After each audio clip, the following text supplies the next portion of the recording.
Good evening. To understand the recent events in Washington, we must first understand what a government shutdown is. A government shutdown occurs when non-essential discretionary federal programs close due to a lack of funding.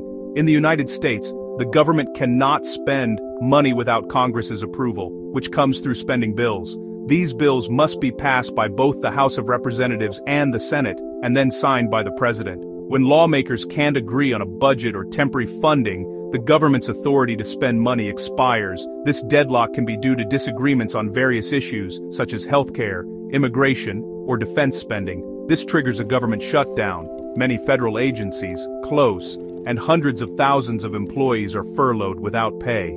These employees are often left in a state of uncertainty, not knowing when they will return to work or receive their next paycheck.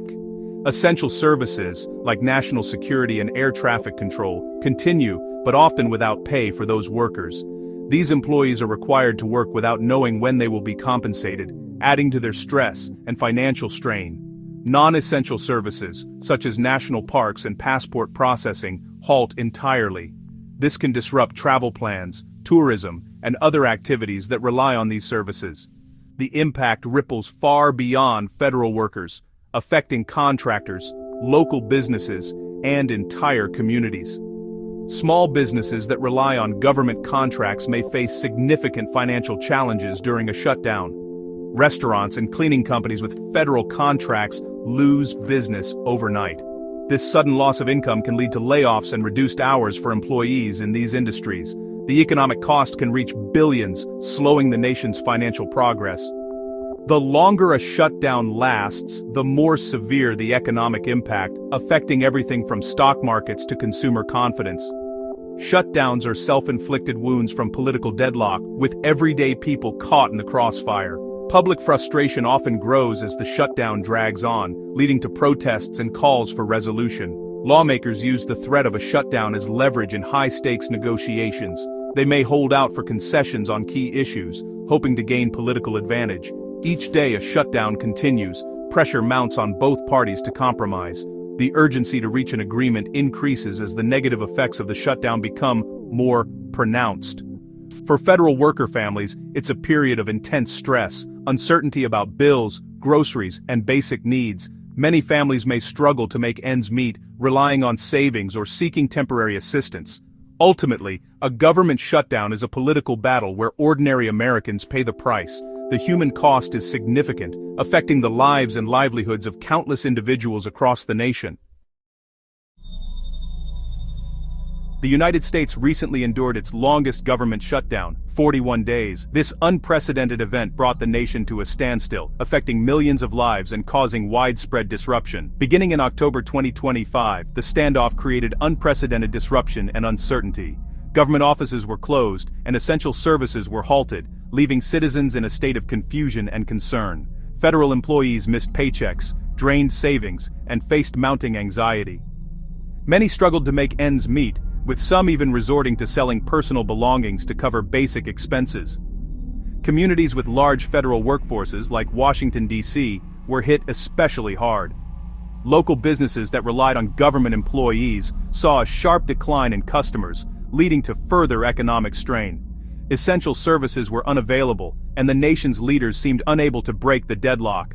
The lack of progress in negotiations only added to the frustration and despair felt by many. Stories emerged of workers taking temporary jobs, visiting food banks, and falling behind on bills. The human toll of the shutdown was evident in the faces of those struggling to survive. The shutdown's length compounded its damage, with economic forecasts growing more dire. Analysts warned of long-term consequences if the government remained closed.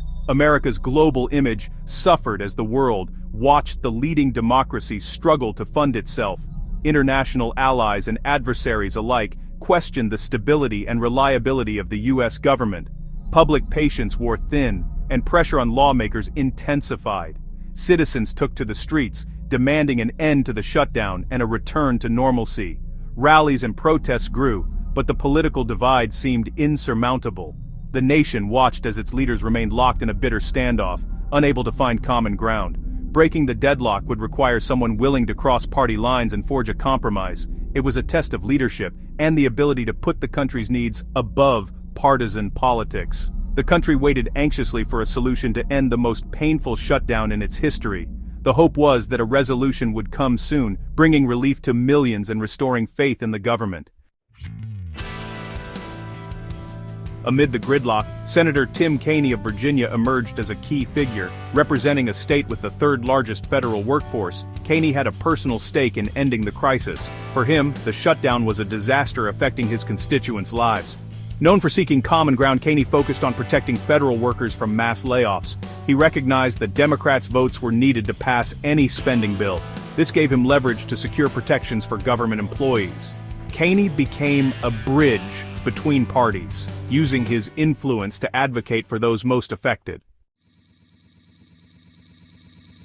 The shutdown's root cause was a fierce dispute over healthcare subsidies. These emergency subsidies, created during the COVID-19 pandemic, helped millions afford insurance but were set to expire. Democrats demanded an extension, arguing it was vital for working families. Republicans opposed it, citing cost and a return to pre-pandemic spending. Neither side would budge, and the impasse triggered the shutdown. The fight became a symbolic battle over the government's role in healthcare. As both parties dug in, the government's funding authority expired. For 41 days, this standoff held the nation hostage. As the government shutdown dragged on week after week, Senator Tim Kaine watched with growing concern. He realized that his party's strategy, holding out for a broader deal, wasn't working. Instead, it was federal workers and their families who were bearing the brunt of the stalemate, facing missed paychecks and mounting uncertainty about their futures. The halls of government grew quieter, and the frustration among public servants was palpable. Determined to break the deadlock, Kaine made a bold decision. He broke ranks with Democratic leadership, joining 7 other Democrats in a rare move to vote alongside Republicans on a short-term funding bill. This was not a decision he took lightly. It meant risking political backlash from his own party. But Kaine saw an opportunity. By crossing the aisle, he gained leverage to demand real protections for federal workers in exchange for his crucial vote. He knew that sometimes, leadership means putting people over party lines. He made it clear to party leaders that his top priority was safeguarding the livelihoods of federal employees, many of whom were struggling to make ends meet. Kaine believed that Republicans, eager to end the shutdown and restore normalcy, would be willing to negotiate on worker protections if it meant reopening the government. His decision shifted the focus of negotiations away from partisan battles over healthcare subsidies and toward practical, immediate solutions that could help real people. The question became urgent and clear. What would it actually take to reopen the government right now and get people back to work? Kaine's push for worker protections opened a new path to compromise, showing that bipartisan cooperation was still possible, even in tense times. In the end, he secured a tangible victory for his constituents. Federal workers could finally breathe a sigh of relief, even as the healthcare extension was set aside for another day. It was a pragmatic, courageous move that helped end the immediate crisis and reminded everyone that sometimes, doing the right thing means standing apart from the crowd. Kaine's negotiation resulted in a crucial addition to the funding bill, a moratorium on mass layoffs, or RIFs, until at least January 30, 2025. This shielded hundreds of thousands of workers from losing their jobs due to the shutdown. The law also mandated reinstatement for any employees let go during the shutdown, and guaranteed full back pay for all furloughed workers. For Kaine, these protections justified ending the shutdown. The moratorium provided much-needed security and stability for federal families. The provision was cleverly written to automatically extend into future short-term funding bills unless Congress votes to remove it. This could protect workers beyond the current deadline. The message was clear: government employees shouldn't be collateral damage in political fights. It was a forward-thinking solution to a pressing fear. For federal workers and their families, the end of the shutdown brought immense relief. The guarantee of back pay allowed them to recover financially and catch up on bills. The moratorium on layoffs provided job security, easing months of anxiety. This stability was vital for families' mental and emotional well-being. Local businesses and federal communities also benefited, as spending resumed and economies rebounded. The shutdown scars remain, a reminder of how vulnerable public servants are to political turmoil. Trust, and morale within the federal workforce were shaken. Rebuilding that trust will take time and leadership committed to avoiding future shutdowns. The end of the crisis is a new beginning, but its memory lingers. Federal families hope never to face such uncertainty again. The shutdown's end brought a mixed political outcome. Republicans blocked the healthcare subsidy extension, claiming a win for fiscal discipline, but they conceded to Kaine's demand for federal worker protections. Democrats didn't achieve their main goal, but salvaged a victory for government employees. Kaine's pragmatic approach enhanced his reputation as a deal-maker. His actions may inspire others to break gridlock, though they could cause tension within his party. The biggest loser was public trust in government. As dysfunction and partisanship took center stage, the deal is only a temporary fix. Underlying disagreements remain, another funding deadline looms, and the threat of a new shutdown persists.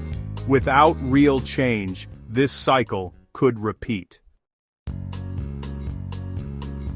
The law that ended the shutdown is a continuing resolution, a short-term fix, not a full-year budget. It funds the government only through January 30th, 2025, buying Congress a brief reprieve. 3 of 12 spending bills are now funded for the year, but the largest and most contentious remain unfinished. This sets up another potential crisis in late January. Federal workers have some protection, but uncertainty lingers. The moratorium on layoffs may carry over, offering hope for continued security. Lawmakers must now negotiate in good faith to avoid repeating the past. The next few months will test Congress and the president's ability to govern responsibly. The end of the shutdown is just the end of a chapter. What happens next will determine if stability returns or if crisis strikes again.